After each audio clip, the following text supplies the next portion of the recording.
On this week's Motor Week, we're looking at power and practicality. We've got the Mercedes AMG versus Jaguar XJR. Brendan Coogan's driving the BMW M3, and then to bring us back down to earth, we've got to look at the Saxo first and Vauxhall's Tigre.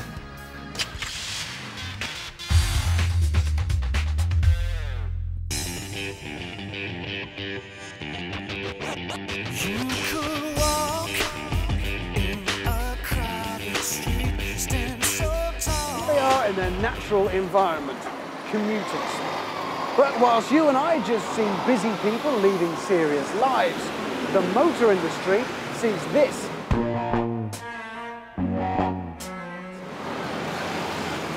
Interesting, isn't it, that whilst people are doing this, they could be thinking about this.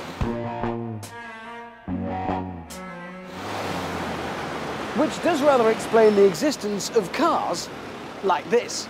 The Jaguar XJR. Smart, sleek, stylish, leather-lined, expensive and exclusive. It's every inch the classic executive chariot.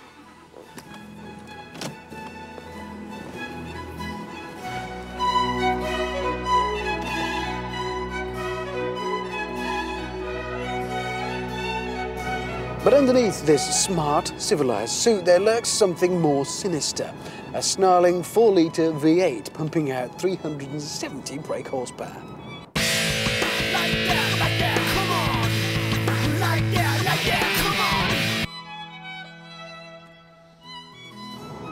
come on! So that'll give you 0 to 60 in a nudges over 5 seconds and enough road-going attitude to satisfy even the most rabid of boy racers. And this isn't the only executive car with a secret. Look at this. They don't come much bigger or squarer than the Mercedes E-Class. Check one, right to the sun.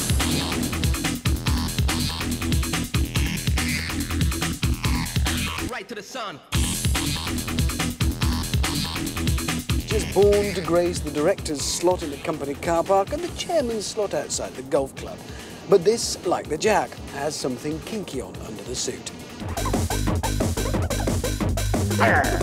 This is the Mercedes E55 AMG, so say hello to 5.5 litres of V8 grunt. Which means, despite being bigger than your house, it'll accelerate from 0 to 60 miles an hour in 5.5 seconds and produces 354 brake horsepower.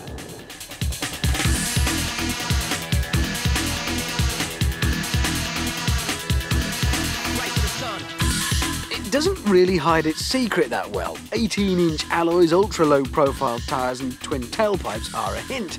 And if you miss all of those, then like a pair of fluorescent socks peeking from under a tailored trouser leg, that AMG badge on the back gives the game away. Of course, the Jaguar, as you'd expect, is a little more restrained on the outside, though the signs are there if you look closely. Things like huge 19-inch alloys and a rather natty mesh grille.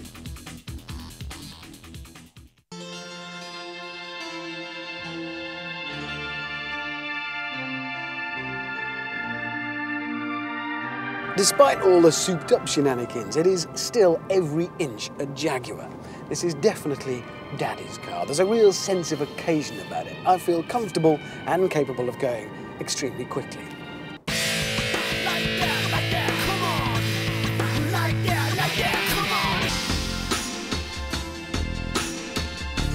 Mind you, I'm really not sure that those 19-inch alloys and rubber band tyres do a great deal to help the ride. It does feel a bit crashing over bumps and perhaps not as composed as the Mercedes.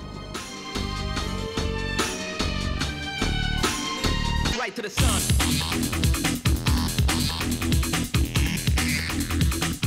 Nothing this big should go this fast, and it's just as well that AMG put as much work into the suspension as the engine, which means it actually handles its bulk pretty damn well when you consider it's built like a fishing boat. Despite having enough attitude to walk straight onto the set of the latest gangster flick, it's still very much a Mercedes. It feels kind of sensible somewhere. The view down the huge bonnet the size of a playing field, at the end of which is the little three-pointy star like a target sweeping across the horizon. This is actually enormous fun to drive. I don't get it, I don't see why you need it, but it's huge fun.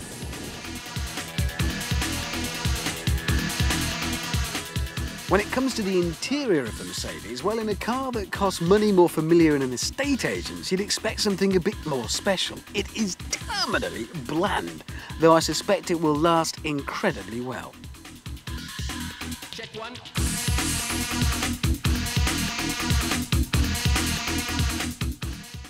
Despite its sporting pretensions, the Jaguar does provide occupants with a degree of executive comfort. It is extremely well appointed.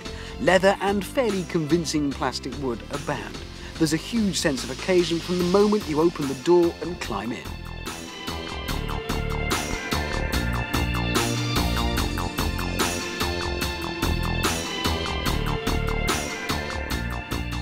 Thing is, even a hot Jag is still a Jag. You don't so much drive as proceed, even at enormous and frankly occasionally illegal speed. It's got something that the Merc can never really match, and that's character. Maybe it's something to do with the pedigree of the Jaguar breed, I don't know. But what it does mean is that even if on paper this wasn't as good as the Mercedes from point A to B, I'd still want it. It's a Jag. But what are these things actually for? I mean, they're hardly hot hatches, are they? Particularly when it comes to money. The Mercedes E55 AMG will set you back over £55,000. And the Jaguar, well, this is the XJR 100, a special limited edition of just 500 cars, and it'll set you back over £58,000. You can, though, get a standard XJR for £51 and a bit thousand, all of which means both of these cars are in serious Porsche territory. So maybe the point of both of these cars is that they're nothing more than a serious display of wealth and attitude. And you would have to be minted, because bear in mind that in 3 years' time, you could buy this pussycat, grr, and this mighty three-pointed star, grr, for less than the price of one of them new, and still have enough change left for a Caterham.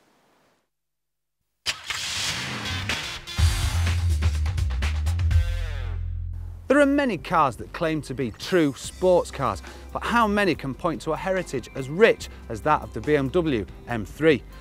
Over the years, this car, or versions of it, have won more national races and championships than any other competition saloon.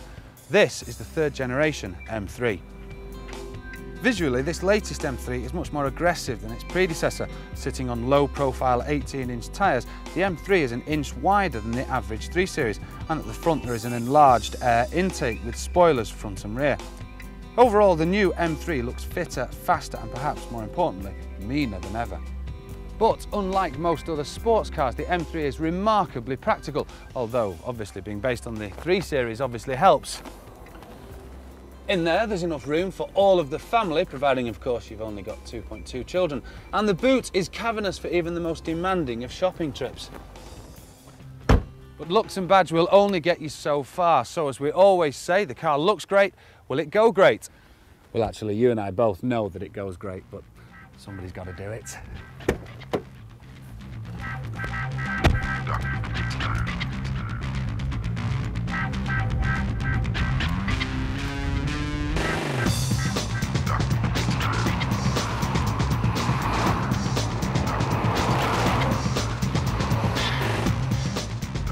Now, one of the criticisms of the Mark II M3 was that it had lost some of that sporting prowess that the original had in favour of comfort and sales.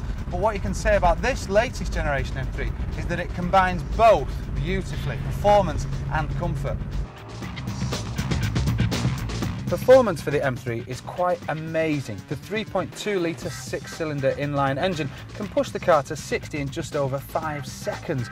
And should you be lucky enough to be on the Autobahn, the M3 will go on to a limited top speed of 155 miles per hour, but somehow you know it could go a lot further.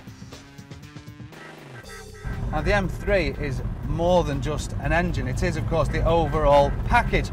For example, the steering is brilliant. It's responsive and direct and lets you feel every inch of the road. One of the most impressive things about this car is its versatility. It really is happy tootling along at low speeds in low gears. And you have to remind yourself that you do have 340 brake horsepower to play with, because anytime you want to, drop it down a gear or two and the car will take off. It's the most practical supercar I've ever been in.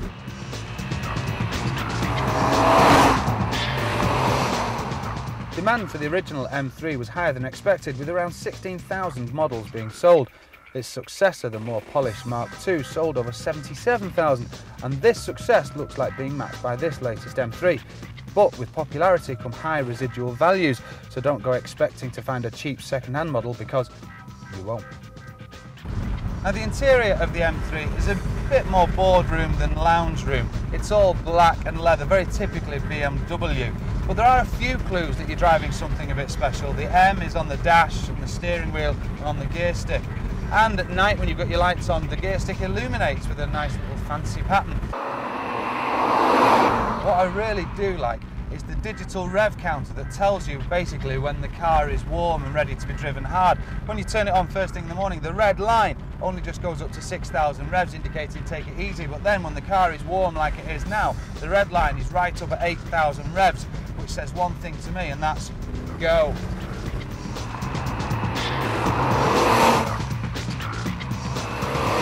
There are lots of things to get excited about in this car, but one of the most exciting is the sport button on the dash, which changes the car from a supercar into a more responsive supercar. Basically, it means that the throttle will react that little bit quicker. And the only danger is that once you've found the button and used it, you ain't going to put it back. Unless, of course, you're lending it to your grandmother, which I wouldn't advise, button or no button.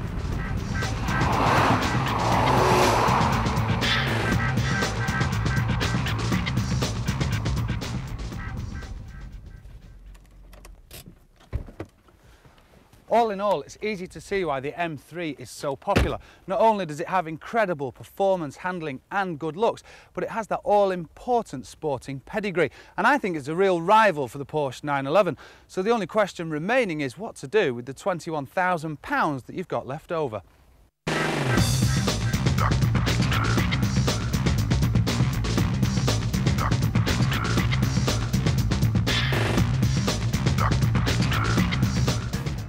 Well, that's it for part one, but after the break we're swapping power for price as we look at two possibilities for your very first motor.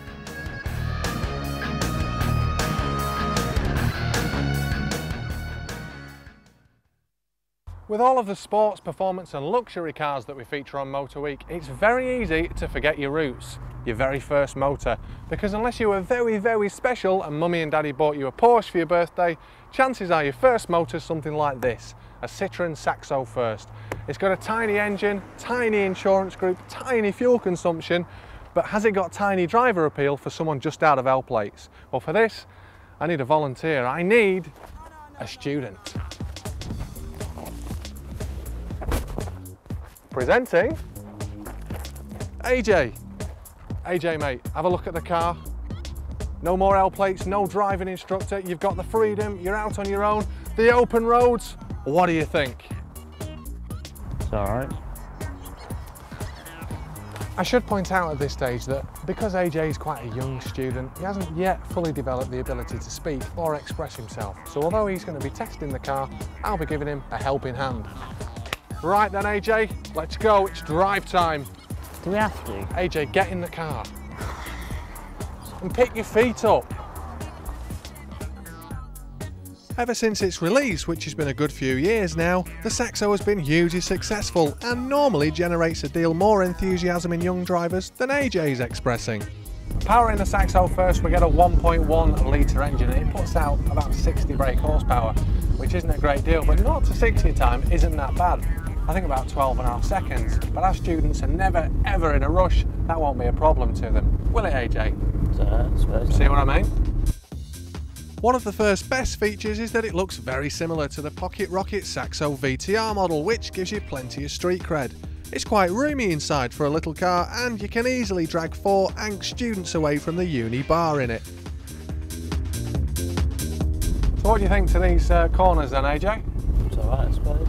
I think what AJ is trying to say is this thing doesn't corner like a Saxo VTS or VTR. I say again, it's only 6 grand, but the cornering is still quite good. It's a little bit soft, and if you do try and fly around some of these corners at 100 miles an hour, you will end up in a farmer's field. But at least that'll give you the opportunity to have a bit of a camp out and discuss your philosophy. What do you think, mate? I suppose so. When compared to the leading small car, the Ford Fiesta, the Saxo actually fares quite well. It's cheaper for starters, it's got a bigger boot, and that 1.1 litre engine is more economical than any of the Fiesta petrol units, even if it is a little down on power.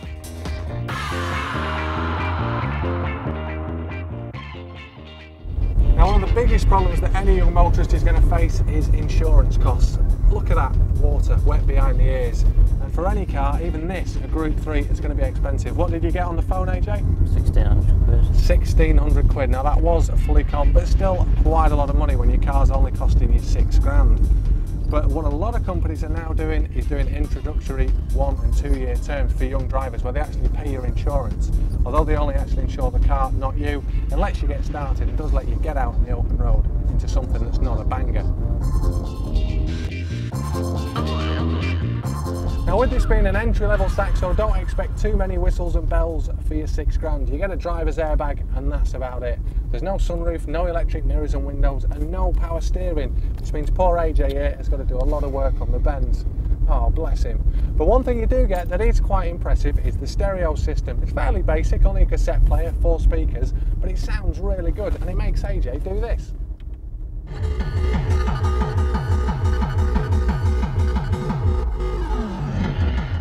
Not everyone's cup of tea, but maybe I have discovered the way to get students to show a bit of life.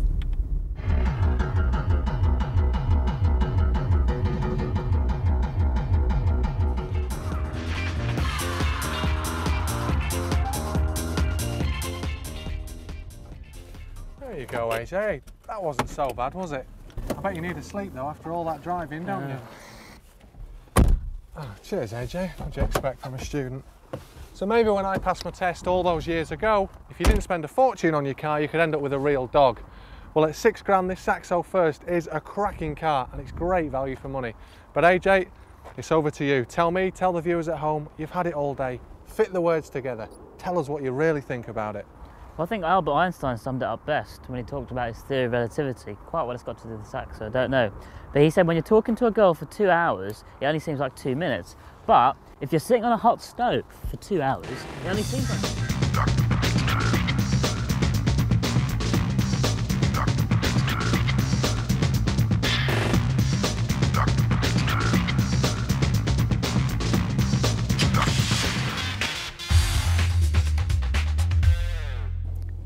Hello children, I'd like to play a little word game with you.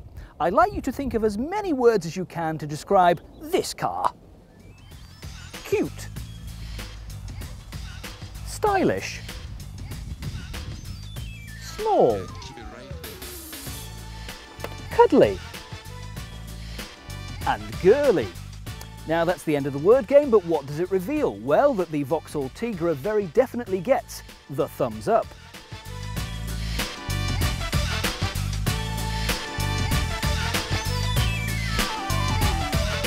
You've got to be honest and say that most buyers for the Tigra are usually females, which is why that girly tag has stuck. But I'm not ashamed to drive around in this car. It's nimble, it's easy to park, and above all, in a dull world, it's a bit of fun. This is a P-Reg 1.4 Auto, it's done 41,000 miles, and this would cost about £6,000.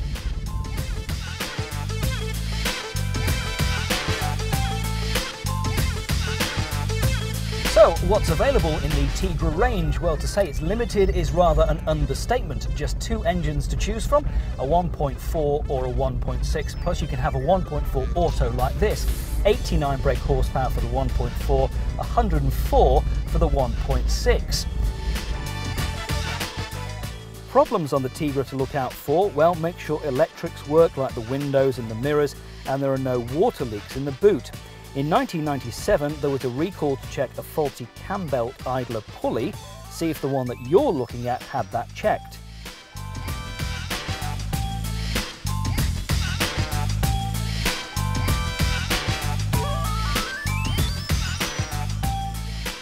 Since 1994, when they decided to come up with a different concept based on the popular Corsa, Vauxhall have had a bit of a hit on their hands. You don't see that many Tigras about, but they do sell well, and as a used car, are a great buy. Inside, well, you get the standard Vauxhall look, which can be a bit mundane on some cars, but not on the Tigra. There are seats in the back, but if you're over 5'10" tall, you won't want to spend too long sat back there. The boot's not bad for size either, plus the rear seats fold to give you that extra luggage space, but if you're thinking you're going to get Aunt Sally's Chippendale chest in there, forget it.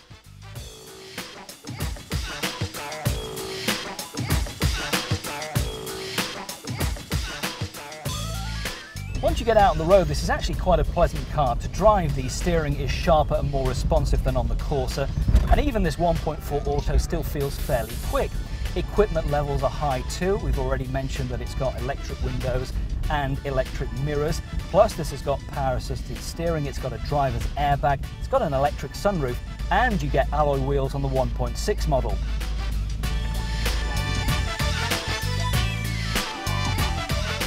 So here's our guide of what to pay for a Tigra.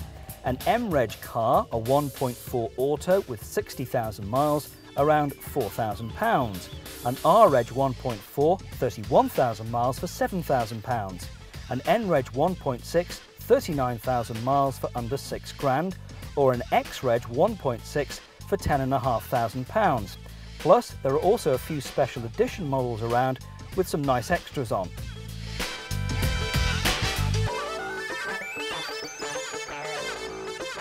But I recommend the Tigra. It's cheap to run, it looks good, and it's stylish, a bit like Claudia Schiffer, really. That's this week's One Careful Owner tip, the Vauxhall Tigre. American cars. Muscular, powerful, fast. And then there's the Chrysler Neon RT. Is it any good? Find out next week on Motor Week.